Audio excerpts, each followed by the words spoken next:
What I love about Tron is every single thing. I'm a Tron super fan. I went to that movie in 1982. I was 11, turning 12, and I fell in love. I love the story. I love the technology. I love the creativity. I love Jeff Bridges. So for me, Tron is like it's like Star Wars. It's like Blade Runner. It's one of those films that just lives forever inside me, and I'm so proud to be here with Joachim, a part of a third Tron in 42 years or something. Yeah, pretty cool. 43 years, I guess. Joachim, what new elements did you want to bring to Tron ARES? I think that the original film and also Kosinski's Legacy that came out 50 years are both masterpieces. And, you know, coming on as to tell the next chapter in the Tron saga, it was important for me to keep some of that lore and the mythology, obviously, and elements. And I was so happy when it was actually Jared, you came up with like those scenes back on the original Tron grid in our film now, and like to be able to go back there and go back in time. And for everyone that works on the movie, we're all Tron lovers, you know, and to be able to go back there and relive it together with Jeff Bridges, you know, is some of the most fun I ever had and in my career, honestly.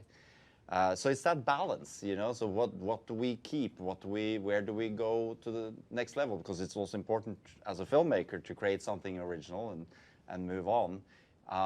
But I think like hopefully we have struck like a balance where the fans feel that they get served some of their beloved Tron, and at the same time, you know, it's a new chapter.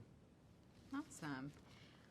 Jared, what was your experience like producing this project? And in terms of your performance, how did you build ARES into a believable character and make it your own?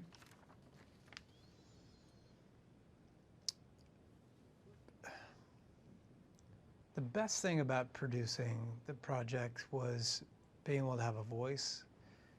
And I think it came in handy being such a Tron fan. I was able to selfishly push and fight and, you know, kick and yell and scream and make sure that, you know, something like the 80s grid stayed intact. First of all, my excuse just to be back inside that 80s film, really a childhood dream. But I also thought it'd be satisfying, not just for me, but for other fans of the franchise. So that kind of worked out well, that I was such a big fan of Tron in general and was able to kind of have a voice inside the room.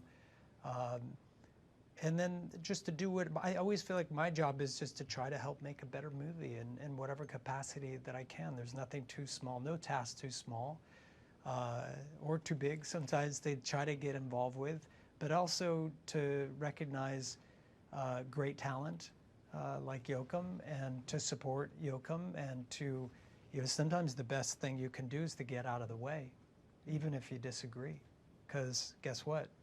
You can be wrong, and you have to trust the people that you work with, and that was, you know, that's not always an easy thing for creative people to do, but it's an essential thing for creative people to do, especially when you collaborate.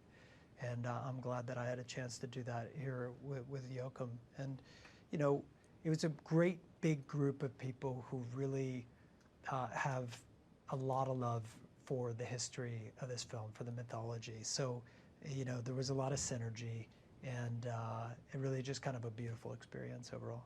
What about this film will resonate most with audiences, and why does it need to be seen on the biggest screen possible? Ooh. Because it's fucking awesome. Yeah. No, I think it's like, if there's ever was a film that should be experienced on the big screen, it's Tron ARES. Even like a Tron movie, I would say, because it's such an immersive concept, and watching it in the cinema, in the proper cinema, and like, you know, or even in an IMAX, is such a treat, and not to sound pretentious or anything, but I really feel that my art form is cinema, and that's one of the reasons why I keep doing these kind of movies, because it has such a big chance of seeing the insides of a theater, knock on wood, you know, and you get to paint on the big canvas, like, you know, the kind of movies that I grew up with, where I saw the movies that made me want to be a filmmaker in the first place. So I think, like, and also with the sound and the music, the Nine Inch Nails score, and to have it like really pumping and hearing it and in a social setting, and you feel it's a physical thing, you know, in the theater, the bass, everything moves through you, and yeah, this is a movie for the big screen.